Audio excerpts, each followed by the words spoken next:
تقریباً 17 سال کا عرصہ، اختلاف ہے اس کے اندر، الگ الگ قول ہیں، لیکن جو لاسٹ قول ہے وہ میں آپ کی خدمت میں پیش کروں. تقریباً آپ 17 سال غار کے اندر ہے. ایک دن جب آپ کی والدہ آپ سے ملنے آئی تو کہا مما امی جان میں اس غار کے باہر کی دنیا بھی دیکھنا چاہتا ہوں، میں دیکھنا چاہتا ہوں کہ غار کے باہر بھی کچھ ہے. تو آپ کی والدہ نے فرمایا بیٹا زمانہ تو ہے، اس کے باہر دنیا تو ہے، لیکن ہے بڑے ظالم، ایسا نہ ہو کہ تمہاری جان کے دشمن بن جائیں.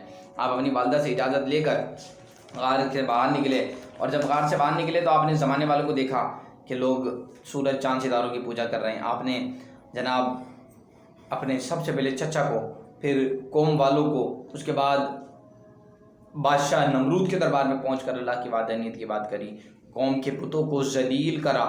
لیکن جو قسمت کے اندر لکھا ہوتا ہے وہی ہو کر رہتا ہے. اور جب آپ نے نمرود کے دربار میں جا کر اللہ کی وحدانیت کی بات کری اور کہا کہ تمہارے سارے خدا جھوٹے ہیں، خدا ایک ہی ہے جو سچا ہے، یکتا ہے، تو اس وقت قوم کا ایک شخص کھڑا ہوا جس کا نام تھا ہیزر، اور بعض نے ہینر بھی کہا ہے. اس نے کہا کالو حریکو، اسے جلا دو، اسے جلا دو، کیونکہ وہ لاجواب ہو چکے تھے. ان لوگوں کے پاس کوئی جواب نہیں تھا، کیونکہ آپ نے جو ڈبیٹ نمرود کے سامنے کری اور جو اللہ کی وحدانیت کی دلیلیں دی اس سے وہ لاجواب ہو چکا تھا. تو جب جواب کوئی نہیں بنا تو کہا اسے جلا دو. بادشاہ نے اسے قید کر لیا. اور یہاں پہ نقطہ یہ کہ جس شخص نے جلانے کا نقطہ اور جلانے کی بات کہی تھی، اللہ تعالیٰ نے اسے زمین کے اندر اسی وقت دھسا دیا تھا. جب آپ نے اللہ کی وحدانیت کی بات کری تو آپ کو قید کر لیا گیا، نمرود نے قید کر لیا. اور اس کے بعد اس نے ایک عمارت بنوائی جو 30 گز لمبی تھی اور 20 گز چوڑی تھی. اس کے اندر 40 دن تک لکڑیاں جمع کی گئی.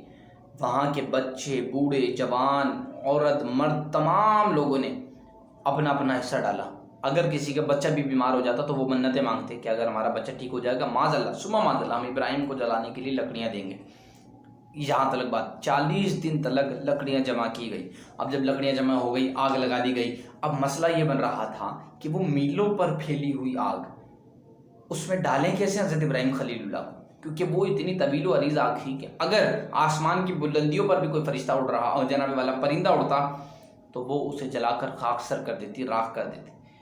اب یہ پریشان تھے کہ جائیں کیسے، کیونکہ قریب جانا ان کے لیے پاسبل نہیں تھا. شیطان لعین نے آ کر انہیں مشورہ دیا کہ منجیک بناؤ. منجیک کو جناب والا بنانے کا مشورہ ابلیس نے دیا. اور مفسرین فرماتے ہیں یہ 10 تاریخ کو غالباً بنی. جب یہ منجیک بنی اور سب سے پہلے جس نے منجیک بنائی اس کا نام تھا ہیزان. سب سے پہلے منجیک بنانے والا، اس کو عام الفاظوں میں یہ سمجھ لیں کہ گلیل ٹائپ کی یہ تھی. ہر مخلوق نے فریاد کری جب آپ کو آگ میں ڈالا جا رہا تھا، حتیٰ کہ حضرت جبریل امین آئے اور آ کر کہا آپ اپنی حاجت بتائیں. یہ حضرت ابراہیم کے جملے ہمیں اپنے دماغ، اپنے دلوں کے نقش کرنے چاہیے. جب حضرت جبریل امین آئے اور کہا آپ کو آگ میں ڈالا جا رہا ہے، آپ اپنی کوئی عرضی یا کوئی پیغام دینا چاہیں تو میں تک پہنچاؤں. تو آپ نے فرمایا حسبی من سؤالی علمہ بحالی، وہ میرے حال کو جانتا ہے، مجھے کسی سے کچھ کہنے کی ضرورت نہیں. ایک ہمارا حال ہے، ذرا سی تکلیف، ذرا سی دکھ ہوں تو ہم زمانے والوں کو شکوہ کرتے ہیں.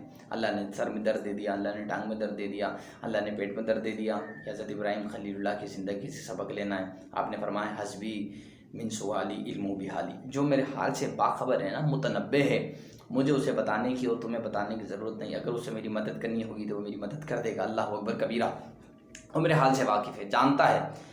یہ کمال ادا دیکھی. تو جب آپ کو آگ کے اندر ڈالا جانے لگا، جیسے ہی آپ آگ کی جانب آنے لگے، اللہ نے فرمایا یا نارو کونی برداً وسلاما علی ابراہیم، آگ ٹھنڈی ہو جا اور سلامتی والی ہو جا. مفسر فرماتے ہیں کہ لفظ اللہ نے لفظ سلامن کا استعمال کرا نا، اس سلامتی کی وجہ سے آگ سلامتی والی ہوئی. ورنہ مفسرین فرماتے ہیں اگر لفظ سلامن کا استعمال نہ ہوتا تو آگ اتنی جناب والا ٹھنڈی ہو جاتی، اتنی ٹھنڈی ہو جاتی کہ آگ کی تپش سے زیادہ وہ جو لفظ سلامن کا استعمال ہوا اگر وہ نہ ہوتا تو پھر آگ کی ٹھنڈک سے تکلیف زیادہ پہنچتی. اللہ نے لفظ سلامن کا استعمال کرا، وہ آگ سلامتی والی بھی ہو گئی، گلے گلزار بھی بن گئی. فرشتے آئے، فرشتوں نے ادباً آپ کو اپنے ہاتھوں میں لیا اور محبت سے زمین پر بٹھا دیا. اللہ نے وہاں پر ایک فرشتہ آپ کی انسیت، عرفاً یوں سمجھ لیں کہ آپ کی کمپنی کے لیے وہاں بھیجا تھا کہ آپ بوریت محسوس نہ کریں اور جناب والا آپ وہاں پر اکیلا پن محسوس نہ کریں. اللہ نے آپ کو جناب والا آپ کی انسیت کے لیے وہاں پر ایک فرشتے کا نزول بھی کر دیا.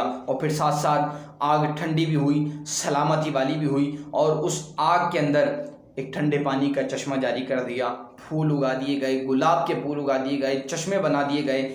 اور یہ فقط آپ کی جناب والا وہ خلیلیت کا باعث تھا. آپ نے اللہ کے ہر فیصلے پر سر تسلیم خم کیا. آگ نے صرف ایک کام کیا، وہ آپ کی زنجیروں کو جلایا اور باقی آپ کو تسکین اور سکون دیا. پہلی چیز یہ کہ جب آپ آگ میں تھے تو آپ کی والدہ نے دیکھا کہ میرا بیٹا آگ کے اندر صحیح و سالم ہے. آپ نے کہا بیٹا میں تیرے پاس ملنے آنا چاہتی ہوں، رب سے عرض کر کہ مجھے تکلیف نہ پہنچائی آگ. آپ نے باری تعالیٰ سے عرض کری. اللہ تعالیٰ نے آگ کو حکم دے دیا کہ ابراہیم کی ماں آ رہی ہے، اسے بھی کچھ نہ کہا جائے. حضرت ابراہیم خلیل اللہ کی والدہ اندر آئی، آپ سے ملی، ملاقات کی اور اسی طرح صحیح و سالم باہر آ گئی.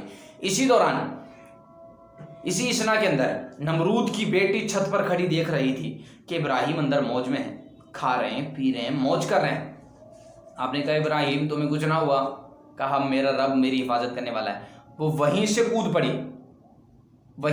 پڑی اور کہا اس نے آمنتو، میں ایمان لائی. کس پر؟ لا الہ الا اللہ ابراہیم خلیل اللہ، میں ابراہیم کے رب پر ایمان لائی. جب اس نے یہ معاملات دیکھے کہ ابراہیم آگ میں ہو کر بھی جل نہیں رہے، انہیں پھول وہاں ملے ہیں، وہاں فرشتہ ان کی خدمت کے لیے جناب والا مقرر کر دیا گیا، وہ عیش و عشرت کی زندگی آگ کے اندر گزار رہے ہیں. آگ گلزار بن گئی، وہ ٹھنڈی ہو گئی، پانی کے چشمے جاری کر دیے. اس نے وہیں سے چھلانگ لگائی اور کہا لا الہ الا اللہ ابراہیم خلیل اللہ، میں ابراہیم کے رب پر ایمان لاتی ہوں. اللہ نے اسے ایمان کی دولت سے سرفراز کیا اور اسے اپنی بارگاہ کے اندر قبول کیا. مفسرین فرماتے ہیں حضرت ابراہیم خلیل اللہ نے آگ سے باہر نکل کر اس کا نکاح اپنے بیٹے مدین سے کرا اور اللہ جل شانہ و عملہ والو نے اسے 20 بیٹے عطا کرے جو سارے کے سارے منصب نبوت پر فائز ہوئے.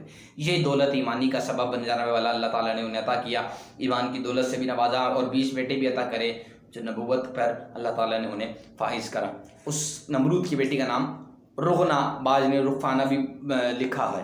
اب سوال یہ پیدا ہوتا ہے جب آپ آگ کے اندر ڈالے گئے، عمر کتنی تھی؟ تو محسن فرماتے ہیں جب آپ آگ کے اندر جناب والا ڈالے گئے، منتقل ہوئے، اس وقت ایک قول کے مطابق آپ کی عمر صرف 16 سال تھی اور دوسرے قول کے مطابق آپ کی عمر 17 سال تھی. اور آگ کے اندر آپ کتنا دن رہے؟ آگ کے اندر آپ تقریباً 50 دن رہے اور وہ ایسے عیش والے دن تھے. فرمایا آپ سے پوچھا گیا کہ حضور آگ میں دن کیسے گزرے؟ فرمایا جتنے عیش اور عشرت والے دن میرے آگ میں گزرے نا، ویسے عیش والے دن دنیا میں نہیں گزرے. میری تمنا یہ ہے کہ میری زندگی کے سارے ایام ایسے بنا دیے جائیں جیسے دن میرے آگ میں گزرے تھے. آپ سوچیں اللہ نے آگ کے اندر کیسی راحت اور کیسا سکون، کیسا کمال، کیسا جمال عطا کرا ہوگا کہ تمنا یہ ہو رہی ہے کہ سارے دن آگ میں گزرنے والے دنوں کی طرح ہو جائے.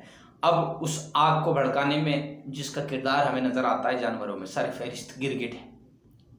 یہ نبی پاک علیہ السلام نے فرمایا چھوٹا فاسق ہے، آگ کو بھڑکا رہا تھا. اس کے پھونک مارنے سے آگ بھڑکتی نہیں، لیکن اس کی بدبختی، اس کے دل کی کیفیت نظر آئی. نبی پاک علیہ الصلوۃ والسلام نے فرمایا جو شخص گرگٹ کو ایک ضرب میں مارے گا اللہ تعالیٰ اسے سو نیکی عطا کرے گا، کیونکہ یہ گستاخ خلیل اللہ ہے. اس کی پوری نسل تباہ ہو گئی. کیوں؟ اس نے نبی سے دشمنی مول لی. تو جو نبیوں سے دشمنی مول لیتے ہیں ان کی نسلیں تباہ ہوتی ہیں، وہ خود بھی تباہ ہوتے ہیں. آخر کے اندر